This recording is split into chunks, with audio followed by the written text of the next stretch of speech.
Southern Africa is currently in the grip of an intense drought driven by one of the strongest El-Niño events recorded in the past 50 years. Across large swaths of Zimbabwe, this year's rainfall season has so far been the driest in the recent years. In typical years, families normally have food to eat after the main harvests begin in late March and April. That, however, is not the case this year. This year is particularly difficult for farmers like Philemon Madube in Chivi district in Masvingo province. Damzigora takaita imvura. So dai mvura yanga atikurumidzirawo dai pakamira zvakanaka. Zvino mvura yanga ichitinetsa zvayo. Chipinge district, which lies in the eastern highlands of the country, is about 400 kilometers from the country's capital, Harare. Thousands of cattle in the region have died due to lack of pasture and water. Livestock remains and skeletons have become a common sight for the community here. Mhlaba from Musikavanhu village in Chipinge had 15 cattle. Because of the poor state of his cattle, he sold a few, some of which he had to trade for a pittance.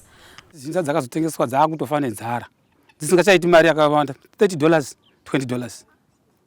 Imwe yatodona ida kutotengwa yosvika yandofa takatochengeta dzimwe tine makomba adzo atakatocherera tikamutaridza kuti pana apo pane gomba remombe yakachererwa ipapo kutofa nenzara dzimwe dzadza kusunungura vana vadzo dzaibudisa nechibereko dzakuda kubara nenyaya yenzara.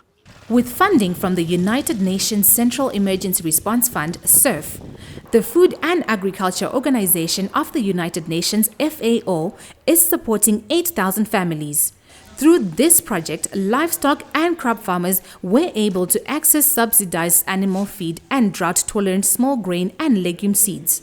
They also received training on how to best manage crops and livestock during the drought. From the proceeds received from the sale of the subsidized animal feed and seeds, the project has established a drought mitigation revolving fund in each of the 7 targeted districts.